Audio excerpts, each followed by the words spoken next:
દિલ્હીના ઉત્તમનગરમાં હમણાં જે ઘટના બની એને એક પ્રશ્ન ઊભો કર્યો છે કે ખરેખર આ દેશમાં શું થઈ રહ્યું છે। 11 વર્ષની નાની બાળકીએ માત્ર ને માત્ર હોડી ઉપર ફુગ્ગો ફેંક્યો, જેને જ કારણે એક વિવાદ ઊભો થયો અને એને જ કારણે એક 26 વર્ષના હિન્દુ યુવકની હત્યા કરી નાખવામાં આવી। અને આ બધી જ ચર્ચાને કારણે, આ બધા જ વિવાદને કારણે દિલ્હીમાં અત્યારે જે સિચ્યુએશન ઊભી થઈ છે એ ઘણા બધા પ્રશ્ન ઊભા કરે છે। ત્યારે શું છે આખો મામલો, જાણીશું આજના ખાસ વિડીયોમાં।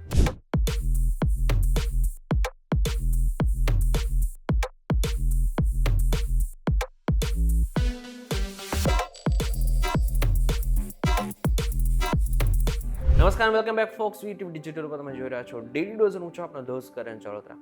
હવે આખી જે ઘટના છે એ હોળીના દિવસે બનેલી છે।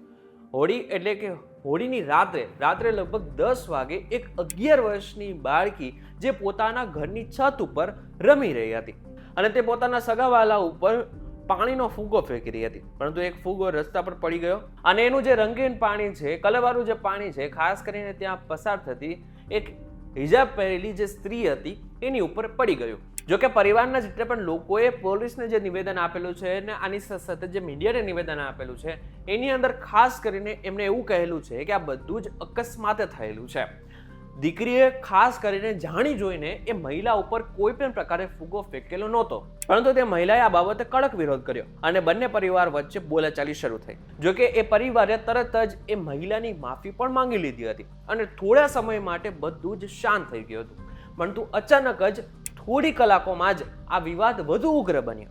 જે મહિલા હતી એને પોતાના પરિવારજનો અને આની સાથે બીજા એમના મિત્રો હતા એમને બોલાવી લીધા અને એ બધા લોકો લાકડા, રોડ અને બીજી બધી જે હથિયારો હતા એની સાથે ત્યાં પહોંચી ગયા હતા અને 8 થી 15 લોકોનું જે જૂથ હતું એ ત્યાં ઈંટ અને પથ્થર સાથે પણ પહોંચ્યું હતું। હવે જે પરિવાર હતો એટલો બધો ડરી ગયો હતો કે તે પોતે બહાર પણ નહોતો નીકળતો, પરંતુ તેઓનો 26 વર્ષનો જે દીકરો છે જેનું નામ તરુણ છે એ બહાર હતો અને એ જ સમયે તે ઘરે પાછા ફરવા માટે આવ્યો હતો।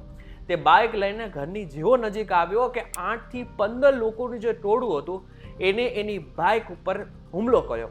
એનું બાઇક પડી ગયો અને આ બાદ જે તરુણ નામનો યુવક હતો એની ઉપર તીક્ષ્ણ હથિયારો દ્વારા વાર કરવામાં આવ્યો। હુમલાખોરોએ તેની છાતી ઉપર મોટો પથ્થર પણ ફેંક્યો। ગંભીર રીતે ઘાયલ થયેલા તરુણને હોસ્પિટલમાં દાખલ કરવામાં આવ્યો, પરંતુ સારવાર દરમિયાન તેનું મૃત્યુ થઈ ગયું। તરુણના મૃત્યુ બાદ ભારે તણાવ થયો। આખો જે વિસ્તાર હતો એને પોલીસને સીલ કરવો પડ્યો એવી પરિસ્થિતિ ઉત્પન્ન થઈ। આટલું જ નહીં, પરિવારજનોએ મોટી સંખ્યામાં પોલીસ સ્ટેશન બહાર ભેગા થઈ ગયા હતા અને આરોપીઓને તરત જ ધરપકડ કરવાની માંગ કરી હતી। આટલું જ નહીં, પરિસ્થિતિ એટલી બધી બગડી ગઈ હતી કે ત્યાં રહેલા જેટલા પણ વાહનો હતા એના ઉપર આગચંપી પણ થઈ હતી, રસ્તા ઉપર પ્રદર્શન પણ થયા। પોલીસે સ્થિતિ કાબૂમાં લાવવા માટે વધારાની પોલીસ અને પેરામિલિટરી ફોર્સ તૈનાત કરી। જો કે આની અંદર પોલીસે 4 વ્યક્તિઓની ધરપકડ પણ કરી છે અને એની સાથે એક નાબાલિગ છે એને કસ્ટડીમાં લીધેલો છે। તપાસ માટે આસપાસના સીસીટીવી તપાસ કરવામાં આવી રહ્યા છે અને સાક્ષીઓના નિવેદન લેવામાં આવી રહ્યા છે। જો કે આ પરિસ્થિતિ બાદ, આ ઘટના જ્યારે બની આ બાદ સોશિયલ મીડિયામાં હવે ઘણા બધા લોકો કેટલાક પ્રશ્ન પૂછી રહ્યા છે કે જે ખૂબ જ ગંભીર છે। એક તો પ્રશ્ન એ જ થાય છે કે હોળી જેવા પવિત્ર તહેવાર ઉપર જ્યાં લોકો ઉત્સાહથી બધી જ વસ્તુ કરતા હોય છે, જેમાં તો એક સ્લોગન પણ છે કે બુરા ના માનો હોલી હે, એવા દિવસે ખાસ કરીને આવી ઘટના જ્યારે બને છે ત્યારે પ્રશ્ન પણ થાય છે કે આ દેશમાં અત્યારે શું થઈ રહ્યું છે। હવે 26 વર્ષનો તરુણ તો પાછો ક્યારેય નથી આવવાનો, પરંતુ એ ગયા બાદ એક પ્રશ્ન તો ચોક્કસ થાય છે કે હવે આ સમાજ કઈ જગ્યા ઉપર જઈ રહ્યો છે। ત્યારે આ બાબતને લઈને તમારું શું કહેવું છે અમને જરા કમેન્ટ કરીને ચોક્કસથી કહેજો। વિડીયો તો કીજો, તમને કોઈ ઇન્ફોર્મેશન મળી તો વિડીયો લાઈક અને શેર જરૂરથી કરજો। તો તાજા ઇન્ફોર્મેટિવ વિડીયોઝ માટે વીટીવી ડિજિટલ સાથે જોડાયેલા રહેજો।